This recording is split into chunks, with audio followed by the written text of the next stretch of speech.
You need Elliot here just so that he can keep shaking his head with every word that I drop. I know. I want to. Everything I say, every word out of my mouth, Elliot. He's like, "That's my Elliot." Yep. No, Elliot, we miss you. Now, Ian, is your door like a revolving door? Is like more of a saloon door, or? Fair question. You're talking about the door to the podcast or the door to my heart? Because they're two different kinds, and we don't have time to get into all that. It's a barn door. But it's a multiverse, right? Oh, that one too. That's true. We're going to live in a multiverse tonight, where Doctor Strange 2 is really worth talking about. Strange. Oh, I know. That was my opening salvo. Oh, look, we already lost a viewer. No, okay. No, they were looking for the actual movie. What are you talking about? You want massive hits on your video? Just put the title and the year as a tag to your video. You're going to get thousands of hits. They're going to be 1 second views and get the views like I did. I got one comment that said, "Thank you for your pennies," right? I got one comment that said bullshit because they were looking for the actual movie and they had to fighting our podcast. So win. Yeah. Wow. While you're here, well, we are not showing Doctor Strange in the Multiverse of Madness tonight, but we are going to talk about it. The movie came out a week ago in Thursday previews, and that's when I saw it. Some of my colleagues here saw it a little bit earlier than that. But we're going to assume that everybody's seen it because it was the #1 movie in the world or something last week. And so we're going to be talking spoilers. We are Earth's Mightiest Critics, after all. Yes, I know, Mark. Welcome to the show for the very first time. God. This is the 616 mark that we're dealing with. Yes. It is going to be a multiverse because the DC shill tonight is going to come to bat for a Marvel film. So yeah, this will be interesting. What collection? Oh, that's the Mighty Marvel Masterworks of Strange. Is that brand new? They'll never use a single story from it. It's relatively new. That's sexy. Yeah, right there. it's a really nice cover. It's a Michael Cho cover. Okay. Nice. And it has Strange Tales 110 and 111, and then 114 through 129. I think I actually read a few of those. They'll never touch them. Stuff. Well, and we'll get into that, Don, as far as the source material, but they already have. But go ahead. Wow. Have they? I mean, Baron Mordo's in here. I mean, they don't have Nightmare, but But is Baron Mordo doing what Baron Mordo? Well, is Baron Mordo in the movie doing what Baron Mordo does in that? That's obviously different. Yeah. It has to be different. It's a different one. True. So it's true. So and we'll talk about that too, because tonight is not just a Doctor Strange 2 roundtable. I'm kind of springing this on you guys, but I think I teased it in the tweet that announced this live stream earlier in the week. And I also touched on it during our last live stream for Moon Knight. Ooh. This may be, I'm not saying I'm giving up on comic book movies forever, but I may just take the next year off, with the exception of the Super Pets, because I want to take my son to that. But I am done with comic book movies. What? And this tonight, I'm gonna rely on you guys to convince me to pay my money, because folks, I am an official film critic. I get invited to screenings. I could go see it for free, although it involves like going downtown, and it's an investment of time and parking and all that other business. So I pay money to see these movies. I'm not just like, oh, he sees everything for free. Who cares? I invest time and money in these things. I pay for pretty much everything. Donate at the bottom. Donate at the link below. And smash that like button. No, but I'm kind of done with these. The returns are getting less and less, and every time I come back one of these things, well, we'll see about that, because I mean, Strange 2 did really well its opening weekend, but we'll see how it does. I want to see that week 2 drop. I want to see that week 2 drop. So, these. Part of the problem is I've been going back and watching like Marvel Phase 1, 2, and 3 movies with my youngest, because he's new to comic book movies. I actually, before I left for my trip, which I just got back from Seattle 2.5 hours ago, which might explain why I'm a little bit a little flaky tonight. Dang. Oh yes, tonight? What? Nice. But no, here's the kind of day I had, everybody. My son got his first COVID shot. We put our cat down. Yes, she's finally dead. I'm sorry. Then I've got I feel like that's this a 3-show odyssey we just finished up here. Yeah. Yes. So and now I'm Pet talking Cemetery? about Doctor Strange 2. No. This movie fits. the earth is sour. But I just can't. I don't feel like I can do it anymore. I'm watching these other movies. I'll call them the classic movies. We just started watching Sam Raimi's Spider-Man. Mm-hmm. That is a Sam Raimi film. Doctor Strange and the Multiverse of Madness is not a Sam Raimi film. Now, I can say that because there was talk of a lot of reshoots. Reshoots, when he was interviewed about it, he said the problem was that test audiences didn't think it made a lot of sense. And this is what this was the solution to that. That's because of the screenplay, hello? Yes. Yeah, well, yeah, we could talk. Where's Andy to talk about Waldron for us, right? We are missing some folks here tonight. Maybe they'll pop in, and if they do, that's what the whole door conversation was about. If you feel the breeze, that's the door. It's open. Yikes.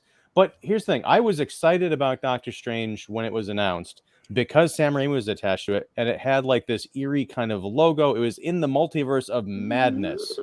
This is like the multiverse of Madcap. I mean, it's totally a Marvel product that I don't think serves as a good sequel to the first Doctor Strange movie. It's just another Avengers placeholder film. Now, I know that there are varying opinions here, and I know, Mark, you are the DC show. I'm representing Mark. I got the DC. I got the Batman shirt on. What are you drinking? This is Bailey's came out with a pina colada cream. Damn. And this goes really good with a pina colada shake. You know, you just get a shake from and you pour a double shot of this into the shake. You can't taste it. A pina colada shake. Oh my gosh, yeah, a pina colada shake, but without alcohol. You just a coconut and was it a coconut and pineapple? Shake. I know I was doing Elliot. Sorry. You get a coconut pineapple shake, and then you pour about 2 shots of the Bailey's. Where do you get a coconut pineapple shake? At the ice cream shop down the road. We've got 2 of them. Ice cream shop down the road, don't you know? Yeah, David's going to be in Stevens Point, Wisconsin, by the end of the show. Jump in the car. We've got Belts, the home of the super cone, which if you Google it, you can see the cone. It's soft serve, and it's about. I've heard of that place. It's that big, literally. So, nice. That's a road trip. It's a doable road trip. Yes. Hello, Petty. Sorry. Yes. Oh, okay. We'll start off. We'll try and keep up with the comments tonight. That's something else. That's a new resolution. So, hello to all the experts, says Petty. Ian, I'm very sorry for all the bad things you say. I understand what you mean. All of them. Not even the movie. All the things that happened to you. Right. And that added that for you, Mother's Day is not a holiday. Now, Petty, I know you watched that episode. By the end of it, I had conceded that Mother's Day is a holiday. And for those who don't know what I'm talking about, well, no, I got into a discussion with Pat McDonald about the movie Mother, the Albert Brooks film, not the Jennifer Lawrence movie, but not the Aronofsky. So it was we settled that. So Mother's Day is officially a holiday on the calendar and in my heart. But Isn't there a Mother's Day movie with like Julia Roberts there is. And Jason Sudeikis? I think that was called. Wasn't that just called Mother? Day. That was there's a Mother's Day. Mother's Day. It was. There's a Mother's Day horror film. Yeah. And a remake of it too. And a remake, Hold on, we're gonna let Mike in here right quick. Hey, hello. Sorry, I had a KFC run. You're saying you had the KFC runs? Oh, I'm going to later.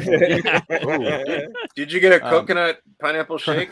No, but once I have those mashed potatoes, it'll be good. Oh yeah. But that gravy. Call you Colonel Splatters. The gravy's pure magic. It's like White Castle. They're called sliders for a reason. They just slide down. You can put that gravy on anything. It's that's quite a multiverse right there. Oh, thanks for bringing us back to the actual topic of the show, David. So Petty also says, "Mark is the king of drinks. How cool is that drink?" How cool is that man? I'm waiting for where you can like replicate, like on Star Trek, the replicators. So I can just say, "Give me what Mark's having." It'll just appear in my hand. Tea Earl Grey hot. Yes, we're not quite there yet, but all right. So let's go around the table. First of all, I'm Ian Simmons of Kicking the Seat. It's like 10 minutes in. We're doing the intros. David Fowlie of Keeping It Real. Mark, the Movie Man Krawcheck of the Spoiler Room podcast. Don Shanahan of every critics organization known to man and Cinephile Hissy Fit podcast. And Every Movie Has a Lesson and 25YL. And Mike Crowley of You'll Probably Agree and 25YL. Intros out of the way. We got the drinks out of the way. I'm drinking, for anyone who's wondering, this is not beer. This is ginger ale. Oh, I To gotta combat the airplane Oh. scratchiness of my throat. Yeah, so Multiverse of Madness, let's get into it. What were people's expectations going in? And generally, what did we think of this movie? Now, Mark, I'm going to save you for last. I don't want to. We're going to try and not beat up on the movie too much because I don't want Mark to cry. Oh, you're not gonna. I just came from seeing Firestarter 2022, and I literally finished my 1-minute movie review before I came on the show. So is it out, or did you get a link? No, it came out. Yeah, I got a link. No, I don't get a link missing link. I don't get links to major wide releases. I go to the theater, but Just I go tell to us the one Thursday thing. show. Yeah, Drew Barrymore has a cameo role. Nope. Oh, not She even plays like the her fire. shitty talk show in the background. Nope. Your talk show is playing in the background. Yeah. That'd be great. Have a My cookie show. nachos, the nachos I had though, I actually ran out of chips before I ate all the cheese, and I was loading those nachos with cheese. So that's how good the nachos were. They had 2 containers of jalapenos with them. I that forgot was about your tasty. barometer of nachos Yeah, to that's- movie. Talk about That's a awesome. fire starter. Yeah, I was going to Oh. say, was that a promotion for the movie? Ooh, that's the appetizer. Your fire starters. All right, so Mark, but yeah, I didn't even realize that movie was coming out. But okay, so let's go around the virtual room. Don, I'm going to start with you down at the bottom. We're going to work our way back to Mark. Yeah. No, I'm not very far away from where you were, Ian, in terms of expectations. They made that bold assessment or assertion, whatever word you want to put there, of pre-game hype that Marvel said. Marvel was kind of ballyhooing that this would be their first horror movie. And I'm not much of a horror guy, you guys know that, but I'm like, all right, I'll take a little tingle of horror to kind of amp this up a little bit. And the presence of Sam Raimi I thought was very promising. And now, don't get me wrong, I don't mind the modern chops of Scott Derrickson and his edge that he brings to things, where I would have liked to see the guy get a second movie and not just kind of land on Raimi. It feels and Raimi, I don't want to say Raimi is aged out of being good at what he does. I mean, he has his skill set and all that, but like this feels like Star Wars hiring Ron Howard to make Solo. Where Raimi's kind of he obviously has a name, has a resume, has a reputation, has things that he's good at, and that's about it of what he can kind of bring to the table. Now, you guys all know on this show, on every chance I get, I've always said the multiverse is a bad idea, and I still think it is a bad idea. So my expectations were dirt low as could be, because I think this is all BS. That's quite an incursion. Go ahead. Yeah, but no, I just I see what you did there, David. Yeah, but no, I don't think the movie was Raimi enough. I'm with you, Ian. I wonder what. Now, I'm not saying the movie didn't have its weirdness. I'm not saying the movie didn't have its glee and have its fun, but you still can feel the corporate fingerprints going, that kind of are like rubbing the marker out on a dry erase board at school. Like, oh, hold on here. No, not all that, Sam. And like, it felt, yes, it's Sam Raimi's fingerprints are there, but they're smudged as can be with hand sanitizer, Disney branded hand sanitizer, where this is Magic Kingdom hand sanitizer. Yeah, and for this to be, as you said, Ian, as well, just kind of some semblance of a sequel to Doctor Strange, it feels super disconnected to anything that kind of started that way. Now, don't get me wrong, the character's come a long way since we've seen him in his solo movie. A zillion things have happened to the guy. But for this movie to kind of just exist to reopen WandaVision and then kind of kick this character along and let him react to things that go, and to feel like an answer more than anything to Spider-Man's success of like, hey, look at that multiverse, guys, we could do a little something here. And I'm like, why? So I was checked out ahead of time in terms of, well, my expectations are low. I wanted to like it because these movies can still be fun, but yeah, I'm that guy who put a rotten score on Rotten Tomatoes on this movie. So I was unimpressed. Yeah. That was the first one, in fact. That was like the first rotten one on the list. Like, yes, made it. So. Wow. We all carry our pride flags. Wow. Or 7 of them, right? Yeah. Cool. We'll get back to some of those points, Don, because you bring up a lot of things that we need to dig into. But Mike, how about you? I guess more like Dr. Sleep, am I right? Well, that was a good movie. You tell me. Actually, it was a pretty decent movie. Not if you read the novel. The funniest thing is that I remember I really enjoyed Loki. when Michael Waldron was writing it, I thought, oh, this is going to be pretty good. And I thought, this is like we've established all the multiverse stuff. I thought this is the movie where they'll go crazy and go wild with the cameos, which, I mean, they kind of do.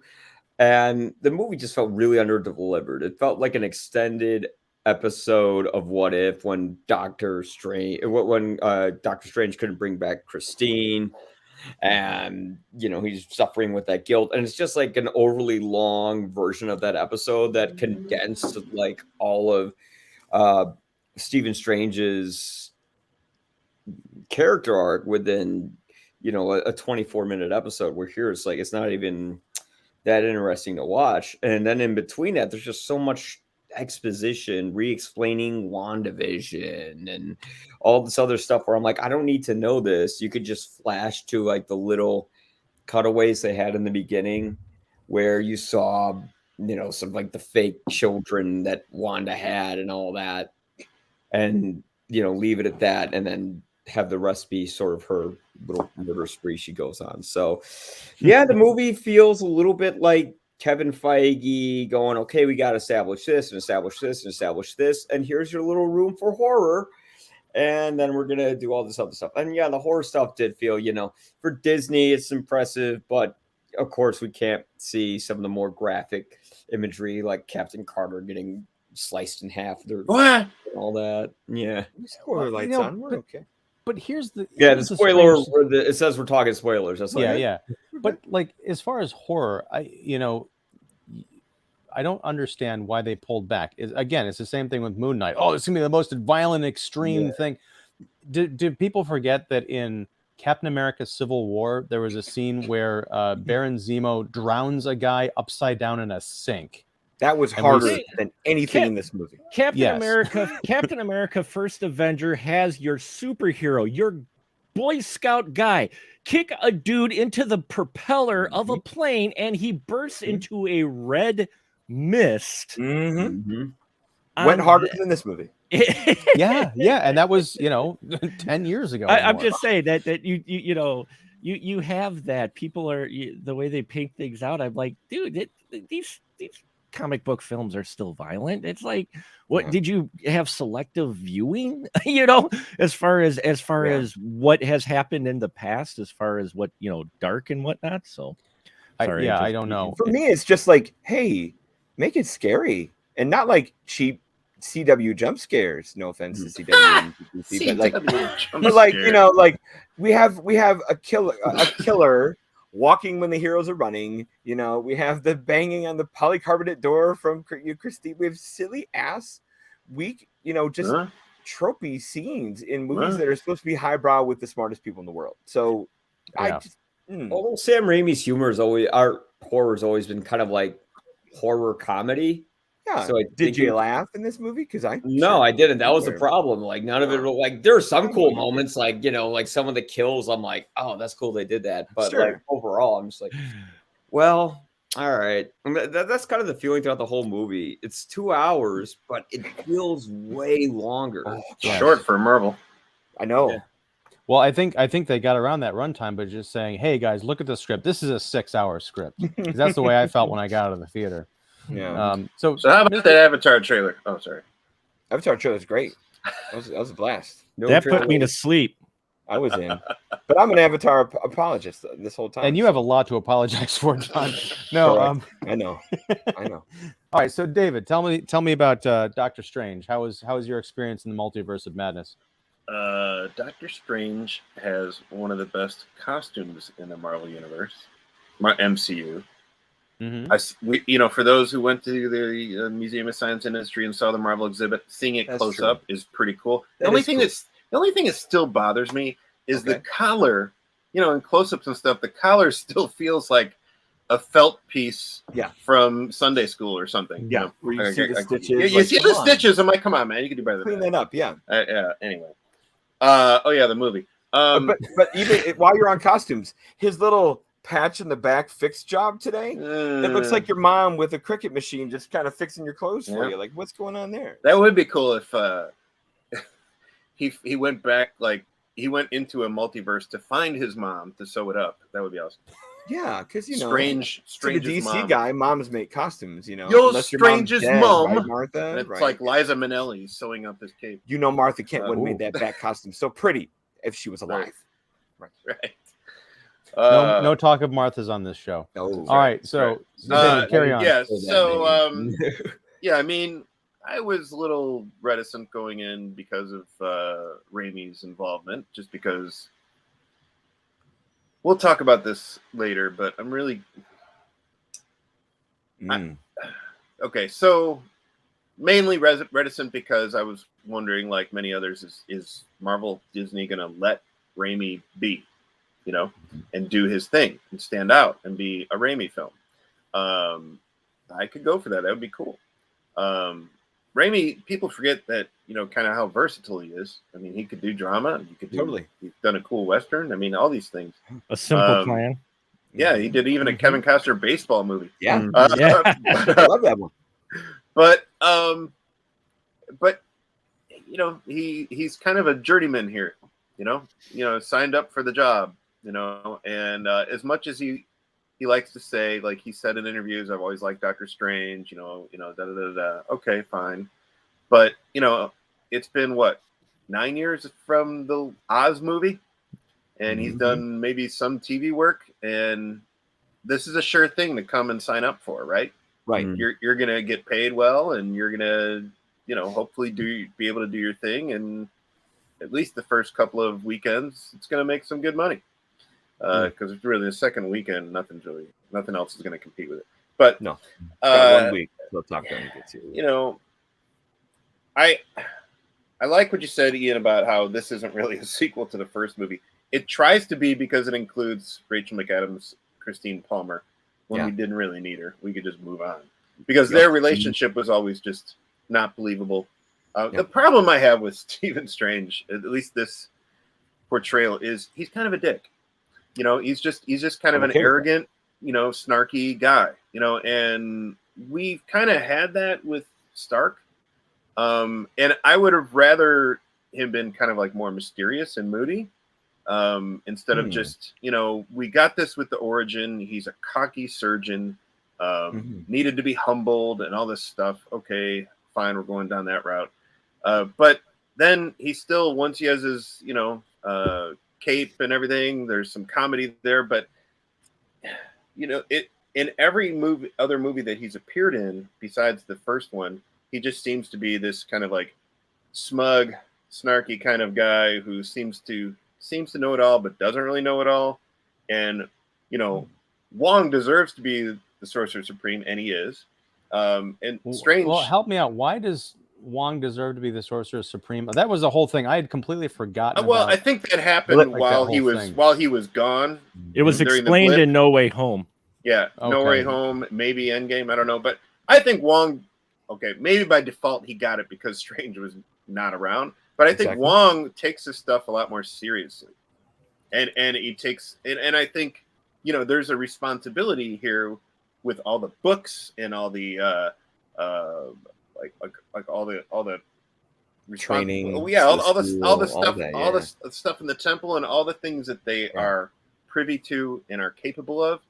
Instead of just being like, well, I'm going to break these rules and I'm going to go for it, well, what do you mean that book can't be touched? And he just grabs it, whatever, I'm kind of tired of that. It'd be cool to see somebody like just, taking this stuff seriously, and Wong does. And ironically, Wong is kind of like one of the more, comedic elements of the movie, of the movies whenever he's there. But he is sidebarred though. Yeah, man. He is kind of. Yeah, I mean, it's called Wong, it's called Doctor Strange. I know, but well, yeah, but Doctor Strange isn't even really the main character in his own movie. Not really. It's more so. It's a symptom of a lot of these movies where you can't just. Again, I'm noticing the stark difference, no pun intended. Watching Iron Man, watching Spider-Man, it wasn't Iron Man, teaming up with Pepper Potts and Happy Hogan to bring down, Jeff Bridges. It was Iron Man, and he had this kind of support team. Here, you've got Doctor Strange, Wong, America Chavez, Rachel McAdams, kind of like and Mordo, and then we'll get into the freaking Illuminati. I'm like, who is this movie about? What is this movie about? David, you're picking up on something very key, and this is why this doesn't work as a sequel. At the end of the first Doctor Strange, Strange locks himself in eternal mortal combat with this eternal villain and says, you know, I will sacrifice myself standing here forever if it means coming between you and reality. And eventually the villain just gives up. Yeah. And that teaches Strange the humility, because the Stephen Strange at the beginning of that movie would not have done that under any circumstances. Yeah. I think you take that and you bring that into this movie, and David, like what you're saying, he can still be, you know, a little bit humble, but not fully comprehending his responsibility, because he's still a new sorcerer. What if this movie is a continuation of No Way Home and not a continuation of frickin' WandaVision, where he has to put right a lot of this stuff in the multiverse, and Wong holds the key to handing him the title of Sorcerer Supreme. Like, you have a lot to prove here, young man. Yeah. Yeah. And maybe at the end of it, there's like a Wrath of Khan thing where, you know, Wong is on one side of the glass and, you know, Strange is on the other. It's like, my friend. Yeah. I mean, I had a problem. If the Dormammu thing wasn't enough, like, you would think the Thanos stuff would snap him back into place just as strong as the Dormammu stuff. So, but here we are back to cocky Ricky Strange. And it would have been nice. I mean, it would have been nice for him to, like, maybe address a little bit more the fact that he totally screwed up things from No Way Home. But he doesn't really. And, you know, credit to Cumberbatch for playing all these different types of Strange. That must have been fun. Great. Sure. But I have to say, the screenplay and specifically the dialogue, and mainly for Elizabeth Olsen's Wanda Maximoff, was kind of horrendous. It's just, if you watch, like, the writing and the performance, even her performance here was subpar compared to what she's done in WandaVision. Like, if she got her accent back intermittently. I thought that was kind of. But it's like when she approaches the temple, and she, I don't know, the line readings were just weird. How she's like drawing out certain words and stuff, and I'm like, why are you acting? Yeah. You know, it just feels very like acting. You know, I don't know. Granted, I'm sure it's hard to. I've never done it, but I'm sure it's hard to, like, be strapped up in the air and green screens all around you, and, you know, you have to, you know. I guess. Right, but she's been in several of these movies by now. Yeah. With better screenplays. And again, I don't know how much that might have been done due to the reshoots. Like, I was thinking about that today. Like, imagine you're at home, you're chilling, like, man, I just wrapped up this multi-million-dollar movie. This is great. And you get a phone call like, I've got to do what now? Well, that's the crazy thing about the Illuminati scene, is nobody was in the same room together. Really? I don't think. Well, okay, we'll get back to that. But first, Mark, I want you to jump in, and then we're going to get back to comments. Yeah. I'm not going to give my opinion. I'll just sit here and drink. No, I want your opinion, Mark. Come on. Bring some I don't know what movie force. you guys were expecting or watching. I had a blast with this film from start to finish. There is Raimi. You and Will all over that. You all make very valid points, but for me, I had no expectations, and maybe it's because I'm not exactly as invested in any of the MCU films as much as many of the other people are. Okay, I'm going to say that right now. For me, I thought Raimi actually worked in a hell of a lot more of his signature stuff than I thought Disney would ever let him in. From the wild camera angles to the monsters that we get a freaking one-eyed tentacle monster in here. Now, granted, he's dealing, and I loved it. I loved the monster. I watched Starro too. Yeah, well, that's fine. That I enjoyed Starro. So seeing it in here in the MCU. Didn't they have like a one-eyed monster in Guardians of the Galaxy Part 2 that, like, Dave Bautista keeps stabbing? Yeah, he kept stabbing as well. Yeah. Now, again, I had fun from start to finish. I had fun with the camp that they put in here. I had fun with the visuals that you do get. I got far more Raimi than I thought I was going to get in here. And he does work a lot more of his signatures in that aren't necessarily up front. They're a little more subtle at times, but he does put a lot of it in here, and he worked as much as he can. Let's face it. I loved the Illuminati scene that you allude to, because that got the biggest pop from the audience I was in. And I say pop literally, because he literally takes these 4 characters that everybody's been waiting to see in live action on big screen, and he annihilates every single one of them, and I smiled. Okay, not I like the characters. I was surprised they let him do that with those characters, like actually cut one in half, actually pop Mr. Fantastic's head like a balloon as she unraveled him. You know, let who is that? Black Bolt pop his head. You know, I mean, as much as I get what you're saying, where it's not as Raimi, I got far more Raimi than I thought I would ever. When you have him burying the dead Strange at the beginning, and I'm like, okay, that's it. And then they pop in it and they go, hey, we don't have a Strange in your universe. And he goes, well, not alive. I'm like, oh, they aren't going to. And they did. They freaking made a cape out of, you know, crazy demons. All I'm saying is, when I came in here, even though I heard it was Raimi, I got a lot more Raimi than I thought Disney was going to let him. And I think I may have found more entertainment too in the response to some of the audience members who were coming in.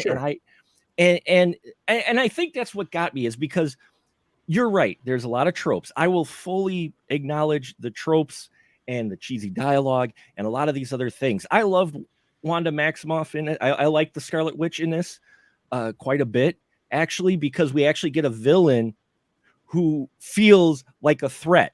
I mean, even with Thanos, he had his glove, okay, but she feels like a threat, though. She held back for the beginning of the film before she started, you know, getting more into her powers. But even still, we actually have a villain now to where I was like, wow, okay, she actually brings it, versus, yes, we had Thanos, but even with the Infinity Gauntlet, I mean, she's got these natural powers that I'm not familiar with. Again, I'm not familiar with a lot of these characters too, so I don't know a lot of their origins and backstory. I'm just getting from what the film presented to me, and what I got were very interesting and cool things. But again, I didn't have expectations. I totally get your guys' criticism, but for me, I finally got my somewhat bizarro, campy film. While it may not have been as bizarro as some expectations, this is more bizarro than a lot of the superhero fare that we have gotten so far. They still gave him some room to breathe in here. And so I guess for me, I didn't have any expectations, not really invested in the characters. So for me, going into it, I got what I wanted out of it. And I nice. You keep saying bizarro. I do keep saying bizarro. I get the criticism, what everybody says. I guess for me personally, and for some of the folks who also enjoy Raimi's films, we did a discussion as well, and we had the complete opposite feeling for you folks. But then again, it's a different perspective. I get where you're all coming, but for me, I enjoyed this, and I think it summed it up when you had a bunch of the hardcore fans in the audience. And I could hear the thinking. I could hear the thinking of them trying to figure out how they're going to defend this film that didn't quite hit with them. And one person I heard over comments say, wow, that was campy. I was expecting some camp, but wow, that was campy. And I was gleefully smiling throughout this movie. And I guess maybe it was expectations. I didn't watch many of the trailers. I was trying to avoid, I was trying to avoid spoilers. And I totally get, but for me, this was my jam. Even if it wasn't as extreme Raimi as we wanted, we got a lot more than I thought we would. And in the end of the day, it does still come out a little bit different, though at its very core, there's Marvel Machine in there. You're not going to get away. They still gave him some room to breathe in here, more than I expected them to. So when we get to like the incursion world, and we get to the magic fight with the music letters, I loved that fight. That was great. I love the fight of the musical hat, because that was one of the first original like battles. You're dealing with magic, which you can produce anything. And so when he first grabbed the note and threw it, I'm like, oh, okay. I thought that was just going to be the one gimmick trick pony. And then the other Strange threw out a whole bass clef, and I'm like, oh, we're going there. And then they're throwing notes, and you had, Danny Elfman's score underneath, accenting it with classical music in there. I guess for me, it's like, this is what I was kind of expecting for Strange. No, it's not as strange as I would like, but this is still far more, and at least a bit from the break visually than what we've gotten from many of the other MCU films. And so that's why I guess it hit with me, was because I'm seeing them do even something a little different, because I'm with you guys. I mean, they follow very by the book in a specific formula. So to see them even venture a little bit out of their comfort zone, for me, I guess was enough. And that's why I enjoyed it, was because of all those elements. I can't wait to take my son to go see it. He hasn't seen it yet. And we've been going to all the Marvel films together, and it'll be interesting. He went with me to Firestarter, and we actually agreed on that film for many ways.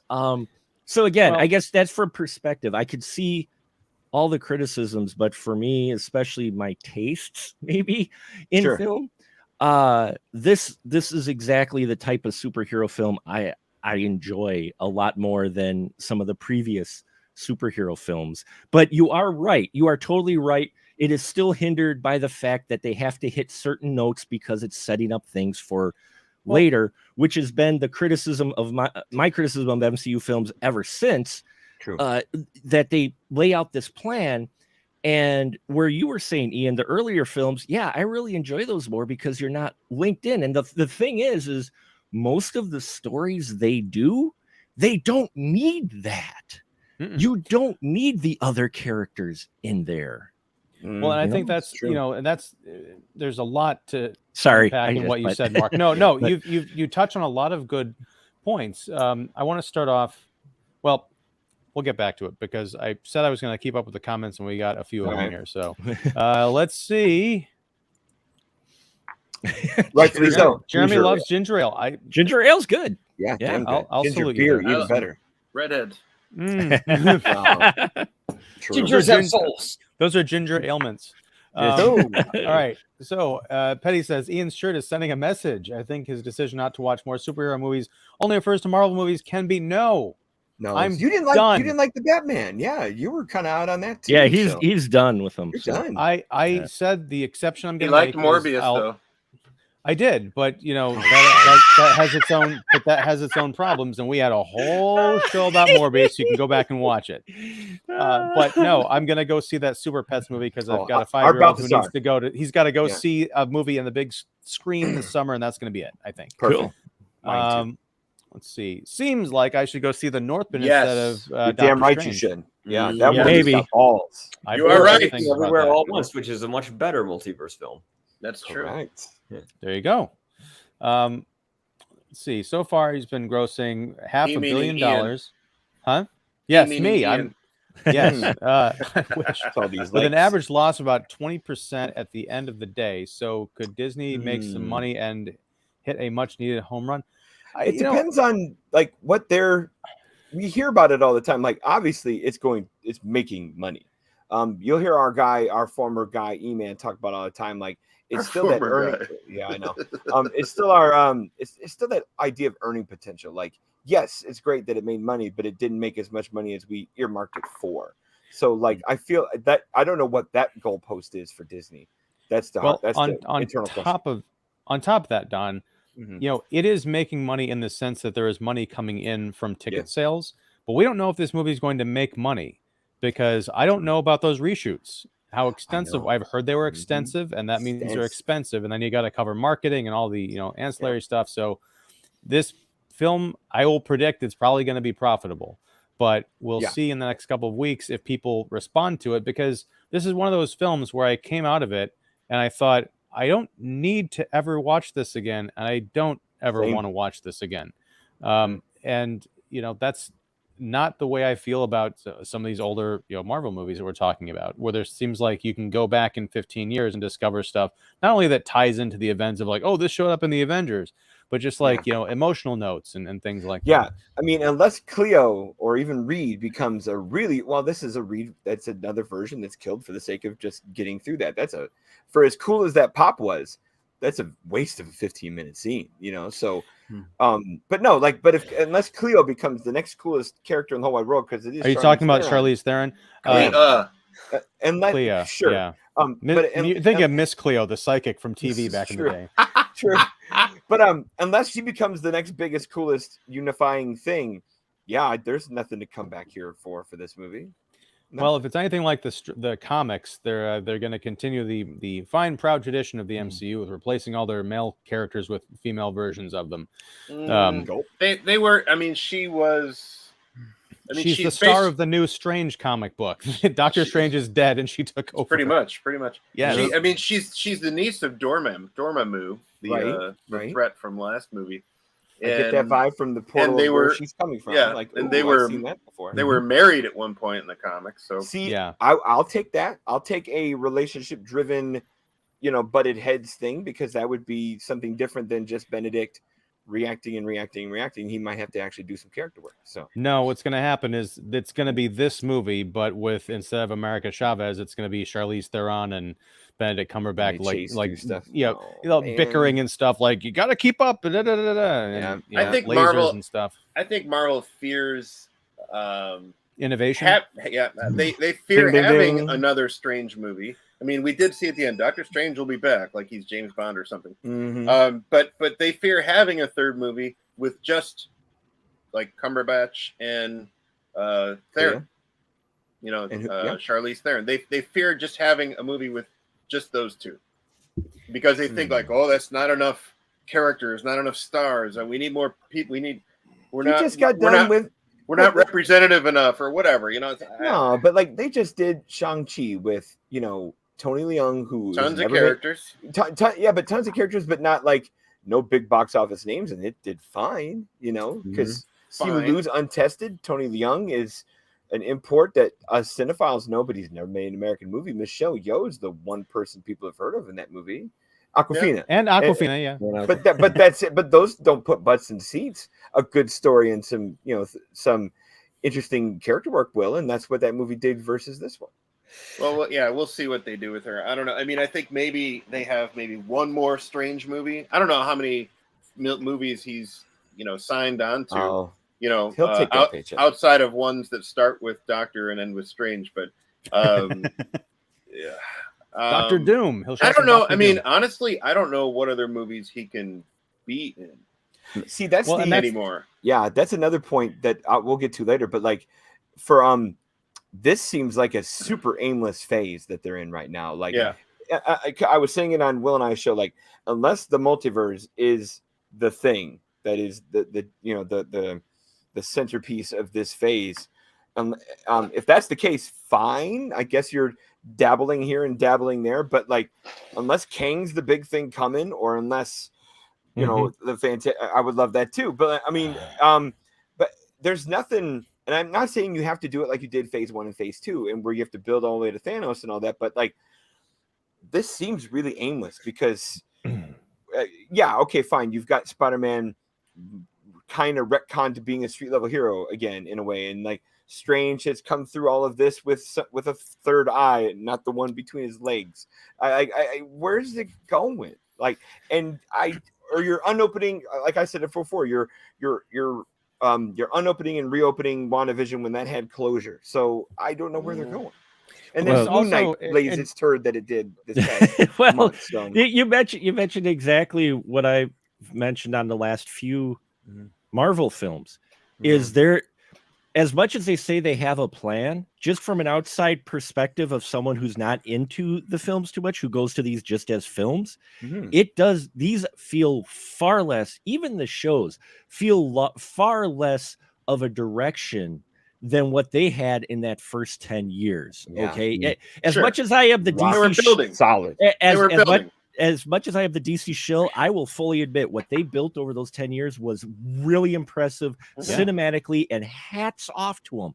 But I always wondered, what are they going to do after Endgame?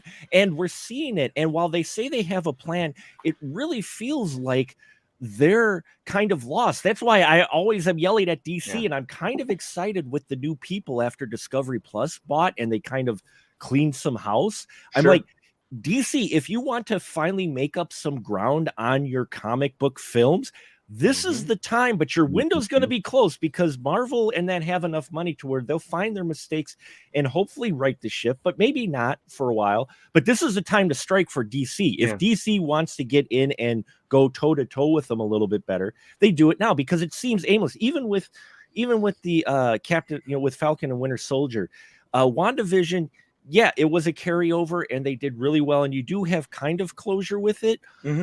Loki introduced some interesting aspects, but when they did time travel in Endgame, it's like, oh great, here we go, the retcon. And then I knew they had multiverse, and I'm like, oh, you're gonna just use that to retcon whenever you want. Anything goes. Yeah, and that's happening. And it's too much. It's not necessarily too much, because I think it's too much because they don't have a plan. I don't care what anybody says. It's the same thing with the Star Wars sequel trilogy. The fans watched the movie and said there was no plan here, and everyone at Disney was like, "Oh, of course there was." And then of course, 3 years after the last movie comes out, they're like, "There was never a plan." Palpatine all along. Right. Yeah. Somehow Palpatine returned. Yeah. But okay, when is Ant-Man Quantumania coming out? Is that February?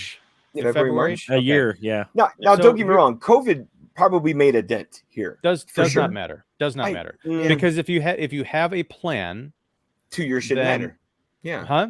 Right. You're because right. Here's the thing. Loki, the end of Loki with Kang. Kang is all about the multiverse and these weird realities and time melting into itself. So then you've got Doctor Strange, and the chatter was, and I think they got this out to temper expectations even subconsciously, which is that you're not going to see Kang again until Quantumania. Yeah.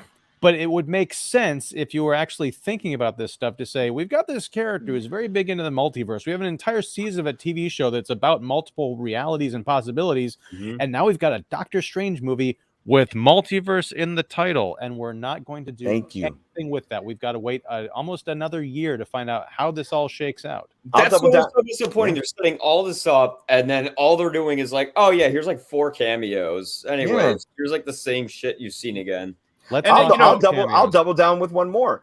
Wong recruited Shang-Chi at the end of the movie. You have this big battle to defend all of humanity. I know. You have this big battle at the end of you have this big battle in this movie to defend all you can of Kamar-Taj. Call up the dude with the rings, son of a gun. Especially if Wong's brought him over. Like he should be running out of that. But you're absolutely right. But like you would think like, hey, call the bullpen, give me the lefty, like whatever. Like Shang-Chi comes running out and goes toe-to-toe with Wanda. How cool would that have been? See, the problem with that is, I think, yes, there's a side that people will want that. But then once you give them that, they'll be like, oh, well, that's kind of cheating. You could just call on any other hero, and then they're going to be like, right. But here's where you get around that. All this happens in the Eternals, and where's everyone else, right? You get around that with smart writing. Perhaps Shang-Chi comes out to fight Wanda, give her control of the multiverse at the beginning of this thing. Let's not make this a stupid MacGuffin about her wanting kids. Oh my God. The WandaVision, I always hated the WandaVision ending. I always thought Thanos had the dumbest plan in the universe. I'm going to kill half of life in the galaxy because of overpopulation or something. No, because it's pretty much infinite. You're never going to run into that problem. Yeah. But with Wanda, she can literally do anything. And the kids that she did have, we established in WandaVision, were kind of created by magic. Mark, you posted a meme that was spot freaking on in our little Facebook group. It was Dr. Strange was like, hey, Wanda, I've got a solution. Yeah, there are other ways to give you 2 kids and then cut to them in bed together. Yeah. And that got a little out of hand. But that's exactly my point. One of the things that really disturbed me was Wanda was so upset. That was the driving force behind WandaVision. She was in so much grief over the death of Vision.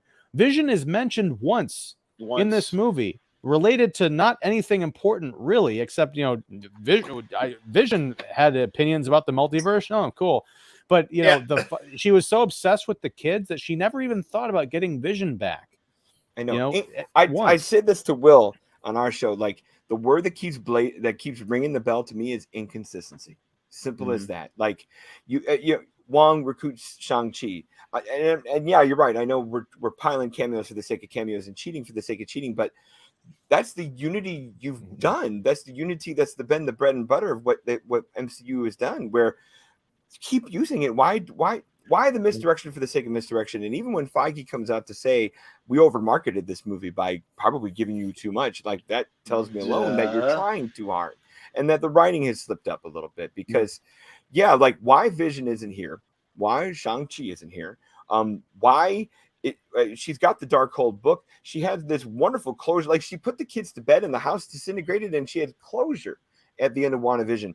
Why reopen that to just take on Strange? Have that Darkhold do something else to her. You know, she can still be the villain. She can still be the threat, but don't make it about the kids one more time. We've had 8-9 episodes of that taken care of for us. And I would say you could make it about the kids, but have it be more evident that the Darkhold is making her evil. Because they mentioned like they mentioned like, oh, the Darkhold's got her mind in like the first 15 minutes of the movie, and then an hour and 45 minutes later, you're just thinking, oh, I guess Wanda's bad now. Yeah, you know, there's no like book whispering in her ear. She doesn't go back and like read the pages and look for like spells and all this other stuff. It just keeps popping up as this floating book, and then there's a good version of the book, and it's all, you know, nonsense. And we talk about how Raimi this movie is. I feel like the reason Sam Raimi was hired to do this is because there was an evil book in it.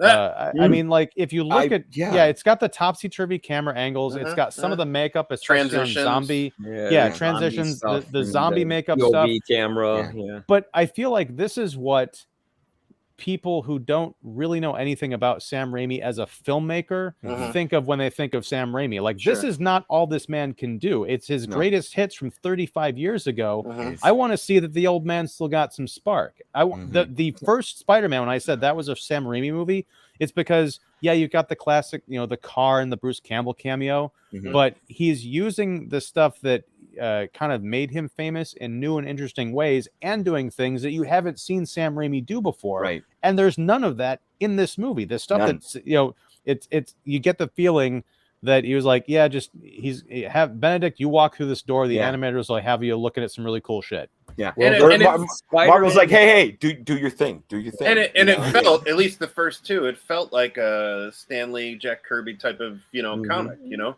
Those movies had hearts, something Doctor Strange doesn't. Let's see, guys. As this movie, has there been any other MCU movie where you had to do more homework for than this movie? None. No. This was difficult for a first timer. And that was one of my 2 critics with it. That's why I didn't give it a full 5 stubs. I gave it 4 3/4.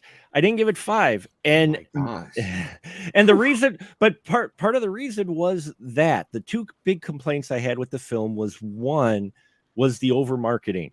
I literally was driving in my car and I suspected the Illuminati. I don't know much about Marvel, but I do some homework for these, thanks to you fine folks pointing me in the right direction. You saw a tentacle monster in your rearview mirror? No, but I figured it was the Illuminati. But it's one of those things, especially as a moviegoer, even if I can probably predict how it's going, I don't want it cemented for me until I see the film. Sure. Because then at least I'm driving, Spotify's on there, 20-second freaking commercial. They use the sound bite and going, oh, it's the Illuminati. And I'm like, fuck. Is that how you got in a car crash? In the radio commercial, they mentioned, oh, it's the Illuminati. And I'm like, really? So the only surprise, if you watched all the marketing material, which I didn't, but just from what I picked up, if you got all the commercials and you consumed everything like MCU fans did, the only thing that you didn't predict was going to show up was Reed Richards and maybe Black Bolt. That's it. Everybody predicted Rambo as Captain Marvel. Captain Carter. Captain Carter. There were people showing scenes of the disc. You know, we knew Patrick Stewart because of his voice. They could have left that out. Oh my God. How amazing would that have been? I am thinking of a multiverse to where they didn't show any of the Illuminati. Could you imagine? Why do they feel they have to do this? I have no clue why they do that. These people, I mean, these movies are printing money. It's you just have to put a title. You got to build in show up. Why? People already budget their freaking wallets the minute Marvel puts out their release and they've got the titles. People are like, I'm buying tickets for this one, and this one. Yeah. You're done. You could just say this is how close we are to the release date. And that's all you need. It's like in the late 70s if you had a trailer for Empire Strikes Back and it was like, no, Luke, I am your coming this summer. Yeah. You know, it's like, I am your weapons. If anything, the opposite would play. The fact that you don't show a damn thing people would be out of their minds, like, what have they got for us? What have they got for us? And they're not telling. And it's like, oh, people would go crazy for that. But instead, we overdo it. And it's kind of interesting because they kind of go out of their way to not show in the promotion Wanda as a straight up antagonist. Right. You know, maybe we think Baron Mordo is, but you know, they go out of their way to reveal these just sound bites and bits, and I'm like, why? Well, it's maybe it might be because, and this is just pure speculation, if word got out that, you know, how much homework you have to do for this movie, they figure maybe if they guarantee, like, oh, well, you're going to see the X-Men. And this is going to be the teaser for the characters, you know, and they're like, oh, I got to show up to see the X-Men for 10 minutes and then get them taken out like chumps. And that was the other my other complaint, not only the marketing, but was the fact of the homework. The reason I could follow most of the stuff going on in here is because thanks to this show and just my curiosity, I watched all of WandaVision and even What If, so some of these other characters made sense. But it's the exact thing that I was afraid was going to happen the minute Disney Plus said, oh, we're doing Marvel shows now. And Feige said, well, you're going to kind of have to watch the Marvel shows to do the motivation, because if you just stuck to the shows and you see Wanda with the kid part, you're lost. If you haven't seen WandaVision, the sheer motivation of her, even with some exposition, even with her being a mom, you have no clue, if you don't watch WandaVision, what your motivation for your main antagonist is. Regardless of whether or not you play off that she's the villain or not, it's still, you're like, no. And that is what's happening with these shows. And I have a feeling it's going to continue to do so, unfortunately. You know, I wish that there's that moment where Steven reaches out to Wanda and how did he know where she was? He's not that smart. I'm sorry, he's not. And she went out of her way to go in exile and hide herself. Give me a break. He is not that smart. So he does find her for sake of the plot. This could have been a great moment for these two characters to connect. Well, Wanda, and what really ticked me off is that line. Well, it was very condescending. Well, Wanda, your children weren't real. And that's so bogus, because those children were real to her. And it is grief. And this is where you could touch on something very interesting, because later on, he does kind of drop that, you know, he experienced early on grief when he couldn't save his sister in a whole It's a Wonderful Life, you know, ice incident where she fell to the ice and died. He could have mentioned that right there. It's like, I know a little something about grief. I tried to save my sister when I was young. I couldn't. It has haunted me ever since, and I've had this complex where I had to be the best at everything, and blah blah blah blah. And she could have just said, "Yeah, that's not the same," you know, or something. But it would have been interesting for them to actually try to connect instead of him just kind of like shutting her down. Well, your kids weren't real, Wanda. Right, but I would love to have for someone, not in that way, but someone to challenge her with exactly what you're saying. Like, why do you care about you want to travel the multiverse to steal another version of you as kids, but those are still going to be kids that you didn't have. They're just someone else, another reality made those up. So it's the same damn thing. You could conjure up two little, Rugrats right here, and they'd be just as real as the ones that you want to destroy reality in order to find. So let's get to comments again, because we're slipping back. All right. So Petty, the film had several re-recordings, and surely this last one influenced the bad final product. Do you think they were not clear about where they wanted to take the film? I think we kind of talked about this. This is sort of a comment that came in a while ago, but I think we touched on this. I would love to see direction. I would love to see the rough cut of this. What was the original? Release the remake cut. Yeah. There's like 40 minutes. Word is, and I'm not familiar with the MCU, so I apologize if I'm misspeaking. But originally, they had Nightmare as one of the actual villains, because they talk about the dream walking in this. And that was one of his powers, which makes me wonder when they talk about reshoots, and they don't mention exactly, I don't think, anywhere what actually was reshot. I'm almost wondering if the studio went, wow, did you see how many people ate up WandaVision? we need to make this more about Wanda instead of a new villain. Mm. Which I'm not saying that's what the reshoots were, but it's not out of the realm of possibility, because look at, we got Book of Boba Fett. We got Book of Boba Fett because people popped at the end of Mandalorian. You can't tell me that they had that planned before the popularity. I don't disagree, Mark. You know, I think that's sort of a problem, and I will not find out the answer to this because I am going on this this movie moratorium. Yeah. At least for a year. But wow. The thing is, these movies are guaranteed to make, hundreds of millions, billions of dollars, whatever. But Disney Plus is not doing that well. So I feel like this is like a backdoor way to get Disney Plus subscribers or interest in the platform. Huh? I think they're doing fine, right? It's a theory.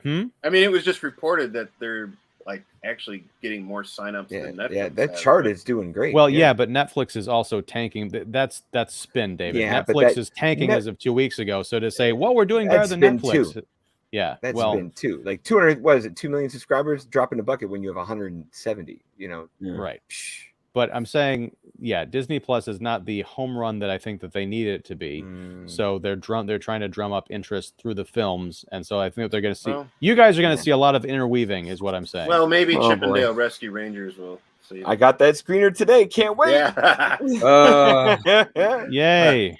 No, thank you. In that respect, the radicalization regarding representation, many actresses realized late that it went against themselves, as happened to Brie Larson. Went up asking a role in the new F&F. Is that Fast and Furious movie? Okay, I thought that was Fantastic Four. I'm like, I know, right? God, no, don't make her Sue Storm.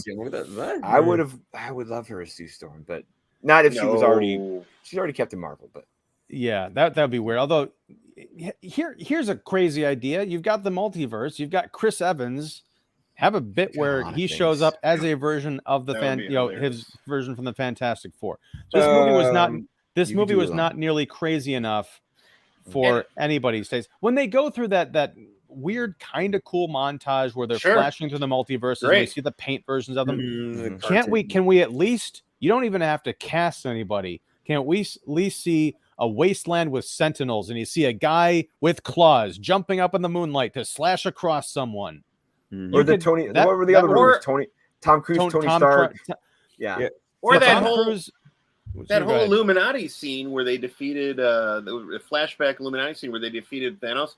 Why can't you have some of the X-Men in the background or something? It's like there's no way you're telling me that those Illuminati members and the Illuminati, the design, the concept of them is for them to be behind the scenes, not fighting a god. It's like not fighting a Titan on some planet called Titan. It's like, come on, man. It's like that's kind of especially if that's the I mean, I was saying before, like if the multiverse is the thing for this phase, so be it. But if the next big thing is the Fox acquired properties of Fantastic Four and X-Men, and I have to think that's the next big thing. You would think. Come on, they're not doing anything. They're not building. No. Well, and the now thing with is, John Watts out, right? They're looking for a director right now. They're waiting to see what happens. I think they're riding the waves and see how the audience takes it. Oh, and Krasinski's been a hit though, so that's going to be. I don't know how anybody killed them. They're coming back, but there was a clip I saw in the TV ads. I swear to God, I didn't imagine this. There was like a clip with like Captain Carter talking to Chris Evans or something like that. I don't remember. I know the Professor. I know I saw that somewhere. Yeah. Well, all right. I just want to talk about John Krasinski for a second. Yeah, let's do that. Let's talk about his ears. I was jazzed about hearing the prospect of John Krasinski playing, Mr. Fantastic, because I like him as an actor, and I want to see a solid version of the Fantastic Four on the big screen. Whatever this was, and I guess you could write it off as like, oh, it's the multiverse. It's not the real Reed Richards. We tried it. There you go. Yeah. He looked like I don't know what was going on with that weird beard and his awful hair. He looked like oddly tan. His suit looked like the evil version of Reed Richards. It's all dark blue and kind of dirty. And he's kind of hunched over, and it's like he's supposed to be the smartest guy in the universe, and yet he doesn't. He just like, well, I would have loved him for like turn to the camera. No, but that's the thing, is like he gets taken out by Wanda like in a couple of minutes. He's just been informed that this godlike creature is at their front door, and his solution is, well, I'm gonna bring my boys out, we're gonna roll up on this thing. Like, oh, okay, instead of like strategizing, wondering about like trying to figure out what it is, maybe they run for a little bit, they run away until they can figure it out, like actually make them part of the movie, just like in Spider-Man No Way Home. Right. I didn't think that the 3 Spider-Men were going to be the heart of the movie. I thought it was oh, we're going to see Tobey Maguire and, whatever. Cameo. They weaved it into an intelligent story that encompassed 20 years of film history. And this is just like, oh, we're going to see Reed Richards get pulled apart. Look, he's made of rubber, and look, he blows up. He's fine. Yeah. It's just, because they know that they're going to bring him back again. It doesn't mean anything. That. It's really weird to introduce all those characters and just do nothing. Like, do nothing with them and then kill them off. It's almost like their way of saying, here, there you go. That's what you wanted. Okay. It feels like that. It could. Well, in the minds of the great Ryan Johnson, they subverted expectations. Yeah, whatever. That's what you wanted. This is what. Here's Krasinski. Yeah, fine. And also that wasn't Earth 616, so that's never going to happen again. And you'll never have Krasinski as Reed Richards again. And there we go. Well, okay. If you're going to have that story, then I don't even mind if they die. Just have them stick around for an hour of screen time and then die heroically and smartly, and then make it be like, I can't believe they're dead. And then Strange is like, somewhere out there's a version of these heroes that still exists. And then, end it like that. I also want to jump, and I know I'm jumping around here because I don't want to stay up all night, but I could complain about this movie, right? Well, I thought that the final shot of this movie was kind of brilliant. Yes, it's a brand new day. Stephen Strange kind of like goes bopping out of his apartment. All of a sudden he collapses on the sidewalk and he goes, and his like third eye opens up. Awesome. I don't know what that means or goes. But it was ruined. It was ruined. Well, let's talk about what it means, because is that the dark version of Strange like somehow inhabiting him? Because the dark version had the third eye as well. And, that means that the Darkhold still has a hold on him. Oh boy. Yeah, life finds a way. Yeah, that's who would have been a great Strange 30 years. That would have been Jeff Goldblum. Oh my gosh. He'd be a blast. Ooh. But you're right, David. It's undercut by the mid-credit sequence where you cut to, hey, Doctor Strange is like walking down the street, and then Clea shows up with a portal, and then he like smirks and the third eye opens. It would have been great if he was like, hold on. Okay. The eye pops up. Yeah. Or something, but it's like they had 2 different endings that they filmed. Like, which one do we use? We'll just use both. You ruined it. Because there's the mid-credit scene, which I mean, I'm not a guy who reads comic books all the time, so I had no idea who the hell that was. And people were going, woo, woo. I turned to the person next to me and I went, who's that? She's like, oh, it's so-and-so. I'm like, well, you know what that's like. Right. Well, that was like me at the Eternals. That everybody popped. Everybody popped for the freaking satyr to pop out, and the one guy and like a third of the crowd in the lower corner over there just cheered and went ape shit. And I'm just like, okay. I have no idea who this person is. We've said that on this show over the years here. Like they're gonna reach a saturation point where the familiar isn't possible. But they've done this since Iron Man.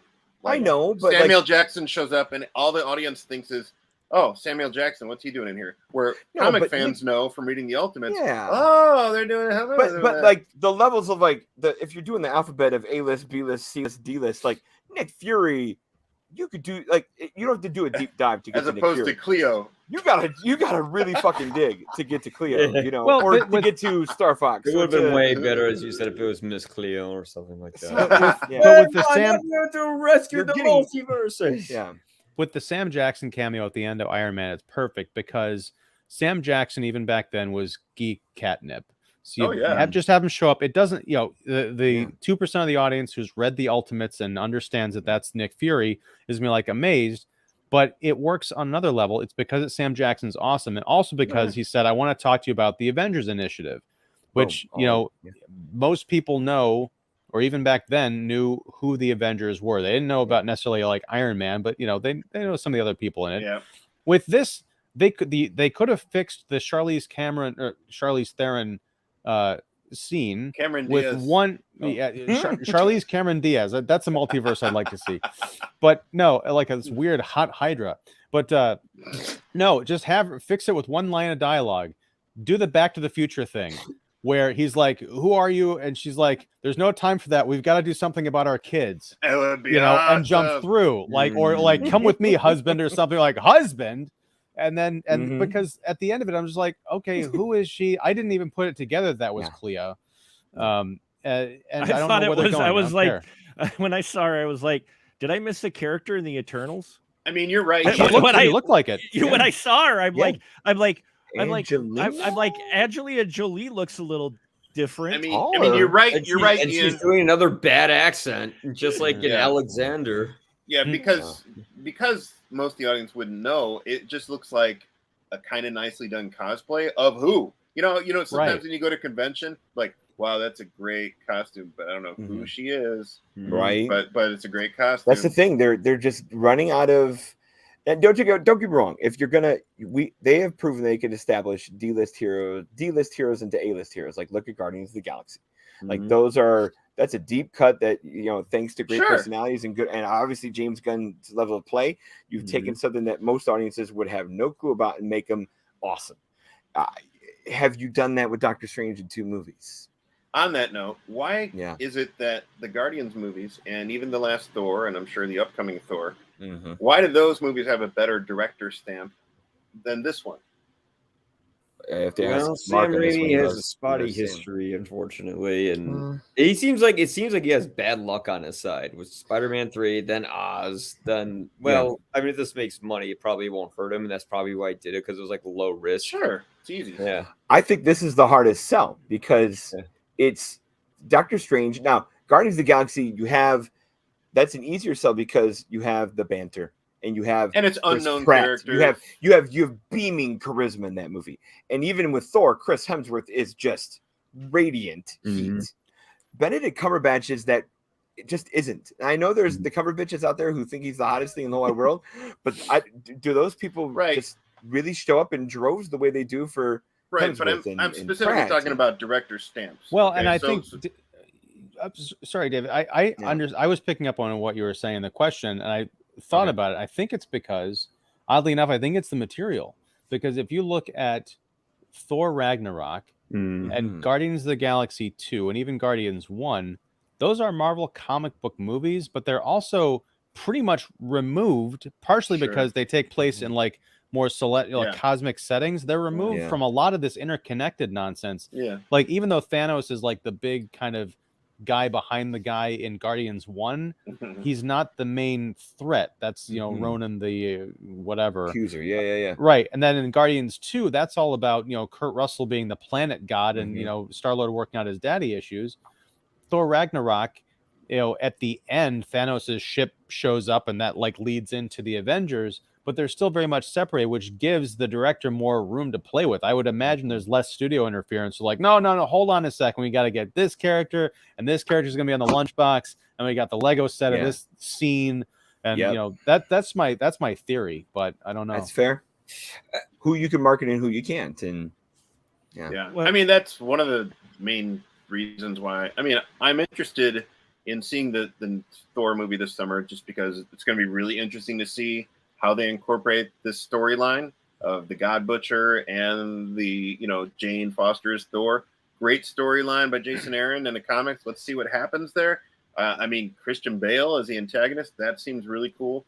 But also a Taika Waititi stamp on it. So could be very interesting. It's like, as much as you say, well, I'm not interested in any more Marvel movies or comic you'll twist his arm. That's fine. He'll be a village. But here's the thing.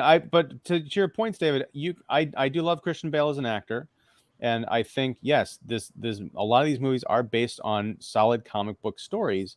However, they have not had a great history of doing well with great actors in these roles and adapting the comic book stories. They squeeze them in to these convoluted machinations they have for like everything going through phase 10 or whatever.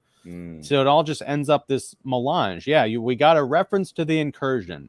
which may lead to Secret Wars. But Secret Wars went on for, was a 12-part miniseries, and they had Secret Wars 2 and all this other stuff. You're never going to get that into a... Right, but you're never going to get what, when people say, oh my God, Secret Wars is coming, they want the Secret Wars of the 80s, and you're not going to get that in a 3-hour movie that's coming out 5 years from now. I don't Especially when it's going to be overstuffed with Fantastic Four and the X-Men and all this other stuff. I know what these movies could be, but I also know that they are not even going to try and achieve to go for greatness. They're going to settle for, lunchbox mediocrity, and that's why I'm out.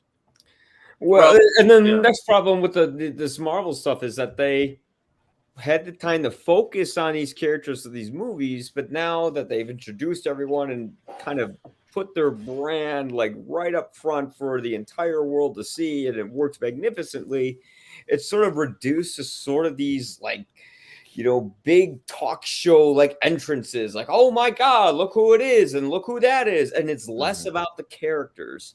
Yeah. And because of that, it's like you can't say the reason Spider-Man worked was because, as you said, they introduced the big reveals, but they were integral and central to the story. And they could have done this with the Illuminati, but instead, they're used off like a gag to kill people off. Like, oh, you didn't see that coming, of course, which they'll bring back later. But when we're not invested in these characters so much, and we're more invested in who's going to show up, eventually that magic trick wears off, and once it does, audiences might lose interest. But we'll see how far down they go, how far down the slope they go.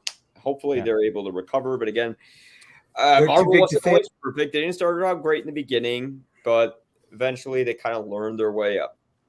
They're too big to fail, though. Like, none of this, like, we're going to get to a level of hubris here where they're just going to do that a while ago. I think so too. Like, they're going to do their own thing, and they have enough fans, they have enough cachet.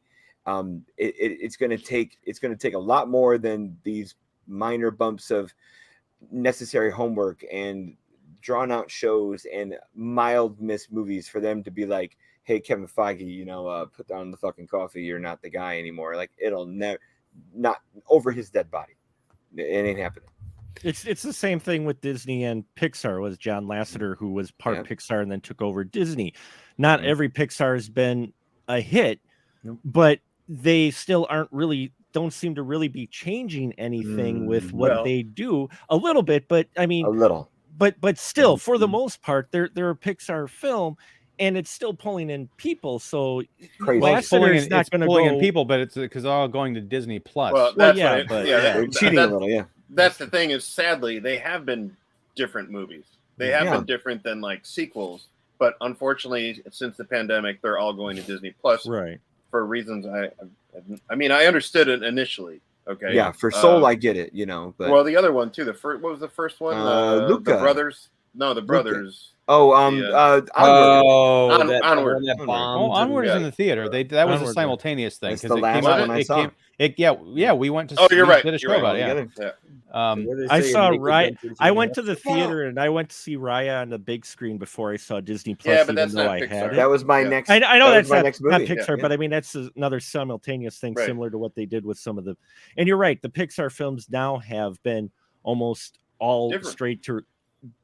Disney Plus. They are different ones now on the Disney Plus, but still John Lasseter's still at the head, and he's going to follow a certain thing. He's been more successful, but I guess I just was drawing a parallel between him and like Feige, and that they're going to do what they're going to do regardless, and it might mean more of the same. It might mean occasionally you get a variety, but the fact that person's going to go away isn't going to happen anytime soon. The only way Feige's going to go away is if he gets semi-canceled like Lasseter. Yeah, semi-cancel is what it's going to take. Mm-hmm. All right, we're not there for that. Yeah. Before we semi-cancel this episode, we're going to read the last bit of comments. Let's see. So Petty says, and that. Wait, we read that one. Okay, Sajiwa. Yay, Sajiwa. Are we discussing how veteran Sri Lanka politician Ranil Wickremesinghe has been appointed as PM to? He can tell me if I butchered that. Economy? To save the Sri Lankan economy and how that relates to the Doctor Strange movie. No, we are not. Probably a better conversation. No, I kid, guys. Have not seen Doctor Strange yet. He lives in your city. Jeez. Betty said, if Wanda wanted 2 children, I would have lent her mine for a week so the desire to be a mother would suddenly go away. If she knew what it was all cracked up to be. Yeah. Have not even seen a trailer yet. Let me go fix that. No, don't. Saw the trailer, tired. Shit. Sounds like, is he talking like Hulk now? That's right. Meaning the trailer made me tired. Too much going on. We'll check out the movie when I'm super bored.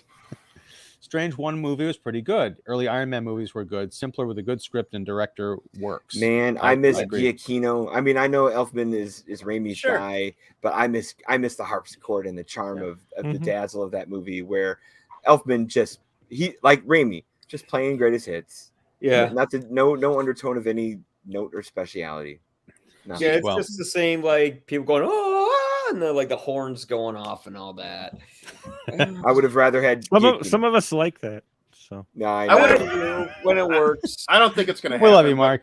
I don't think it's going to happen, but I would really like to see another Strange movie go back to the character's roots, where he's kind of like in the way he was introduced in these Stan Lee comics, and it's actually pretty good writing from Stan Lee, and Steve Ditko's art's amazing. But like the first story I'm reading here is just this guy who's having trouble sleeping because of these nightmares he's having, and then he says, "Well, I've heard of this guy here in the city, goes by Dr. Strange. Maybe I'll seek him out." And I love the idea that there's this guy that his name's kind of getting around, and you could kind of come to him for these dark and mysterious, whatever illnesses or whatever. If that's kind of cool that you could dial it back and say it could be like a cool type of Twilight Zone.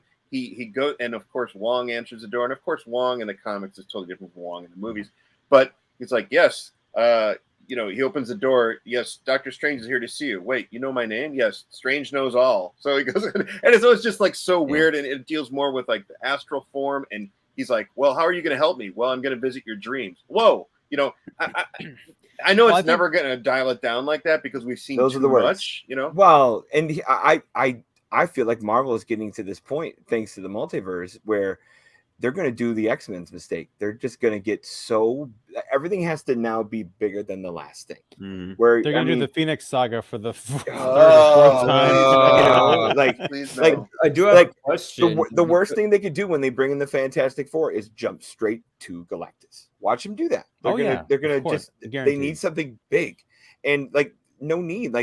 I had a small hope that these TV shows would be the thing that would scale things down, and for the most part, for the characters that are there, they have. Wanda was a nice isolated setting. Hawkeye was a weekend in New York. The shows have done well about smaller, other than Loki, obviously jumping into the hugest thing that they've ever done. But for the most part, that's the kind of superhero stuff I would watch. Is give me an episodic thing over just like you said, a name out there, a small quirk of a character, a little mystery to solve, and yeah, that'd be great. And you could sustain that with a sharp 2-hour movie. But for the whole over marketing of everything, it has to be now big. And Spider-Man No Way Home, despite the fact that you would hope that movie would remove the bigness and put them right back down to being small. We don't know what the next Spider-Man movie is. I would love it to be just Craven and nothing else. Yeah. But I don't know. I feel like it's going to be 6 zillion damn things for the sake of 6 zillion.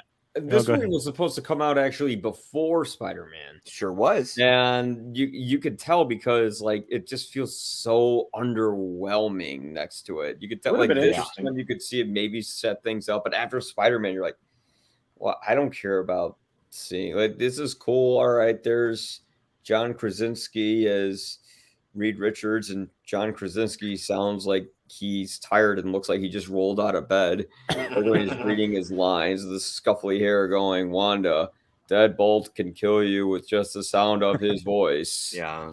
Which is a great thing to tell your villain, right? Yeah. I'll take advantage of that. And how stupid can Black Bolt be? If your mouth is gone, why would you use it and blow up your head? You're stupid. Well, on top of that, like, Inconsistencies. I don't know how this works because, like, if you look at, I know it's the X-Men, but like Cyclops, when he closes his eyes, he doesn't burn off his eyelids, right? No. So Does not. I would just feel like Black Bolt would be able to like talk to himself or like go, Thank you. You made this like, easy. Has you he know? has he never snored in his sleep and then like, or whatever? Yeah. Like if he wears a Does he ever just, CPAP, like, it's gonna tell blow his his head off. stories? He just like ruins a house. Yeah. He wears a gag when he sleeps. Right, that's his own Oh, business. yeah. But Bring yeah, out the bolt. Bolt Ooh, sleep. bolt And you know, sleep. what ticked me off too is like Strange has a snarky comment for every Illuminati. It's like, dude, you're in a strange place. You know, shut up. Okay. He's like, Fantastic Four. I guess you're really big in the 60s. Or Yeah, it's like, Mr. you know, Charter like, yeah, you must have charted really well. And or, you know, with what do you say about Black Belt? Oh, I'm going to listen to a guy who's got a fork in his head. It's like, what? Shut up. That's like that is Wolverine from the first X-Men movie when he's getting introduced at the mansion, but it's cool because he's a grumpy guy who doesn't want to be there. And that's Strange, in character. Yeah. Right. Doctor Strange has literally been imprisoned by this super futuristic force. We haven't even talked about, and we're not going to because the show's gone way over long. But the way they introduce not just America Chavez, but like the whole backstory thing. Instead of giving us a rich flashback or weaving something into the story, hey, we're walking by an Apple store in this alternate dimension that projects our very private memories onto a giant screen that everyone can see. Why would that be a shop. thing? I'm bored. I'm gonna go check out my memories in public. Yes. What? That's dumb. Super dumb. But anyway, okay, we got one last comment from Petty. We got to talk about Bruce Campbell too.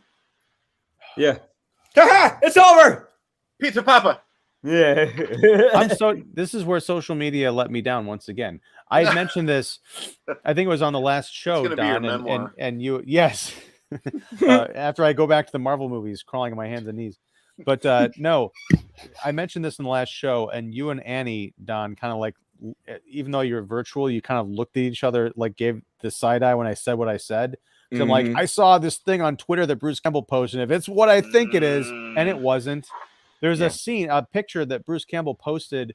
It looked like him in a makeup chair getting into the Doctor Strange makeup. And he said things are about to get strange. I'm like, oh, that's gonna be cool. If he was like a multiverse Strange, that would have been amazing. Oh my it gosh, would have been. It could have been in this film, and they left it. I don't know if they're doing all these Rogue One-esque reshoots. Well, and also we touched on the idea of Tom Cruise as Tony Stark. That would have been the easiest cameo to do in the world.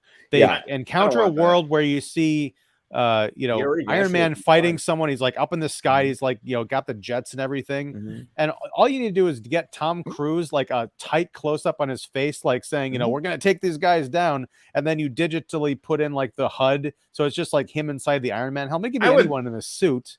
I would love if Cruise was offered that and he said, no. Well, I mean, there's a guy, he might. But, think about it. The three Spider-Men were offered that, and the key thing especially with Maguire was like, is it going to be more than just a cheesy cameo? Right. And that's why they committed to it.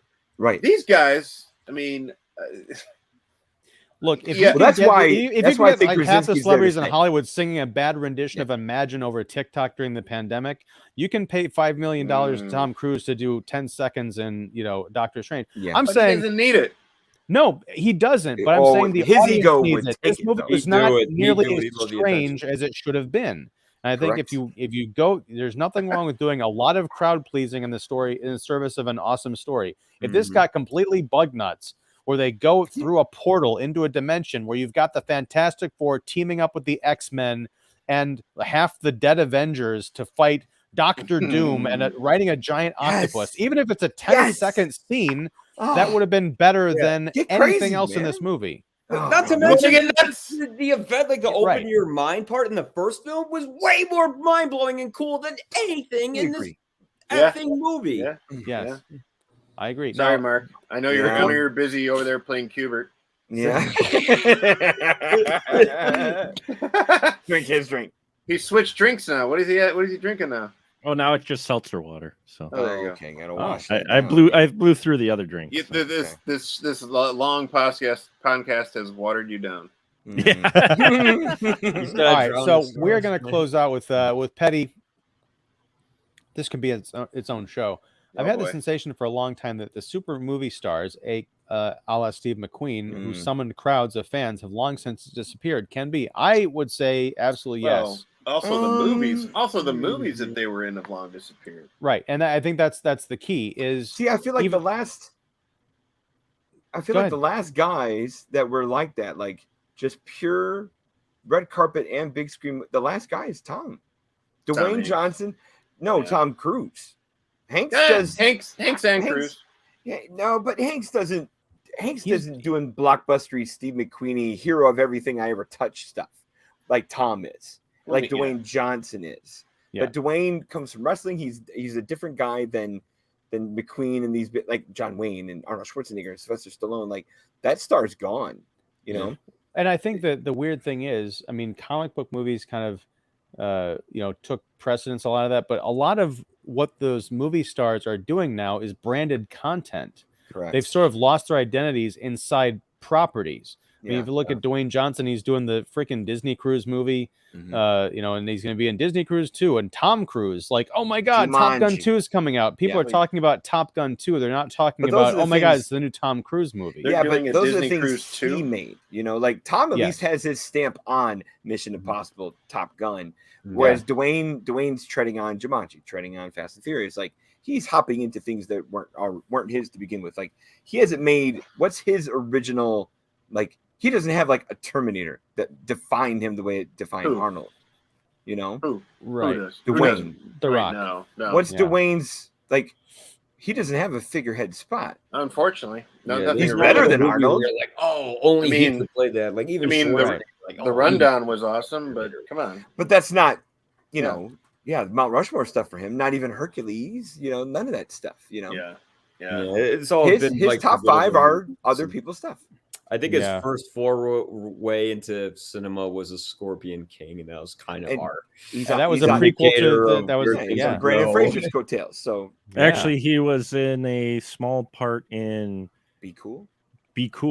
Yeah, that was which was hilarious. That was actually good. Freaking hilarious. I mean, I think early on Dwayne was showing some range, and he wasn't just going to be like the torch, being passed to from Stallone and Schwarzenegger. But I don't know. I think when the money talks, man, and when those opportunities come, I'll play. I can't fault him either because he's making zillions. Oh yeah. But I mean, he also cries boo-hoo when Baywatch tanks. I'm like, shut up, dude. I'm sorry. Yeah. Well, I will say that, and again, I don't know. This has been the big cultural stamp that he may be expected, but he has a sitcom on NBC, Young Rock. Yeah. Chronicling his. I've only seen a couple episodes. It's charming and it's fun, but again, it's just more content on a TV landscape where you've got like 5 billion options. Well, and that's why you don't have the big star draws anymore, or if you do, it's very fleeting. Even 20 years ago, you still had some big star draws. Clooney, you put Clooney's name on just about anything. You put butts in the seats. Clooney was Cary Grant. He could do comedy, he could do drama. He was a charming guy, dated all these women. He all played the same character. Totally. Just it's like the same guy. But if his name was on the marquee, people went to see it. Even Tom Hanks 20 years ago, if his name was up there 30 years ago, you don't quite have those names anymore. And if it is, it doesn't last nearly as long because of the sheer volume of content. The reason the Stephen McQueens and all those others made it big was because, one, the studio system, and two, you didn't have huge multiplexes where you're putting out 8 films. You had one theater which showed 2 films for at least a week, if not more. So you went, and if you wanted to go see the theater and go escape from the heat like we have here, and you didn't have air conditioning, you went to the movie theater. Sure. You saw the same film, which had the same star in it. So people gravitated towards those because those were the stars that got pushed, but there wasn't nearly as much. It's just like with music now. Music way back when, you could identify a decade a lot easier by music than you could technically nowadays, because there's such a variety now. So, you know, I don't think it's a downplay necessarily in quality of film.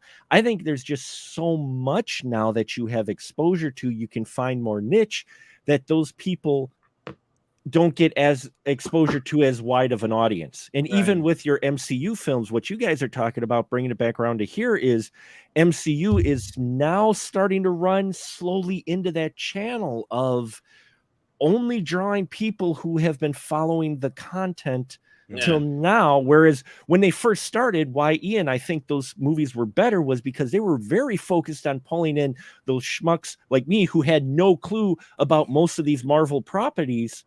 So you come in because you're curious. You're like, superhero Iron Man, that kind of looks like a Superman, Batman type of, I haven't seen, let's see it. And you see it, you're like, holy crap. There's Robert Downey Jr. Last time I saw him, he was in jail in Orange, and now he's in a big budget film, and oh my God, I love him, you know.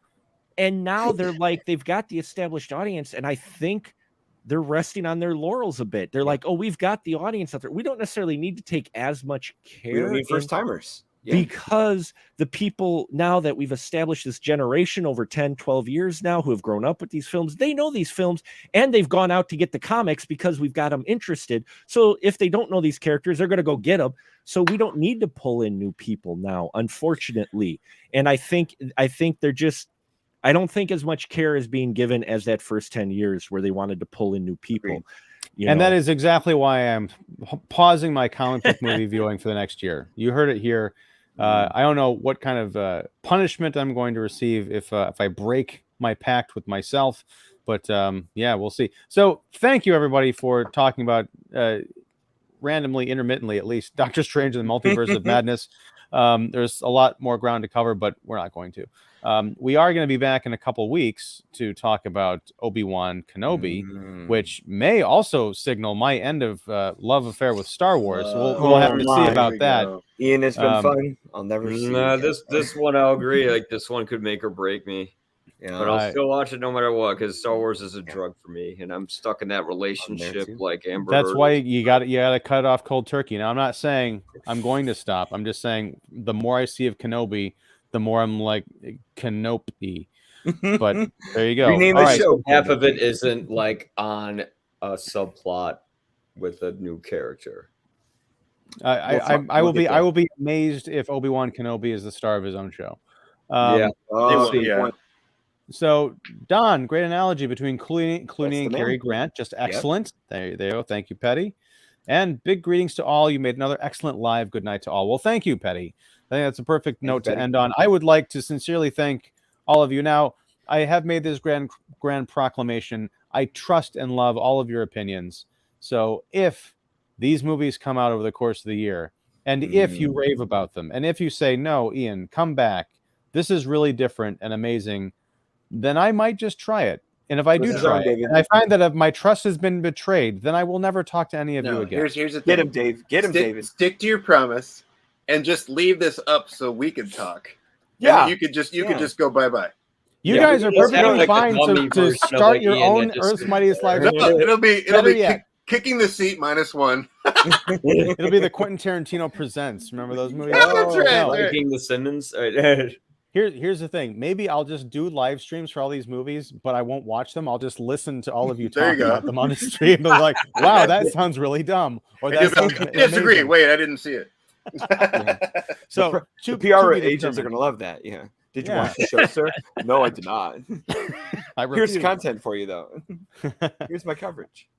All right. Well, everybody, thank you again. This has been another fun, long show, and you guys are all troopers, so thank you. I have always been Ian Simmons of Kicking the Seat. We have David J. Fowlie of Keeping It Real, the Dr. Shill himself, Mark the Movie Man Krawcheck of Spoiler Room, Don Shanahan of 25 Years Later, and the Cinephile History of It podcast, and Every Movie Has a Lesson, and 25YL, and Mike Crowley of You'll Probably Agree, and 25YL. Did I get everything? You did. I think. Yeah, nice, David. But anyway, this has been Earth's Mightiest Critics review, sort of Doctor Strange in the Multiverse of Madness. If you like this content, please go ahead and smash that like button. Definitely support all of my fellow critics and the Earth's Mightiest Critics. All their information is down below, including, especially me and my boycott of the movies we're talking about. But also the folks who couldn't join us tonight, their information is down below. All fantastic people. So thank you, everybody. Good night, Excelsior, and yeah, see you in a year, comic book movies. No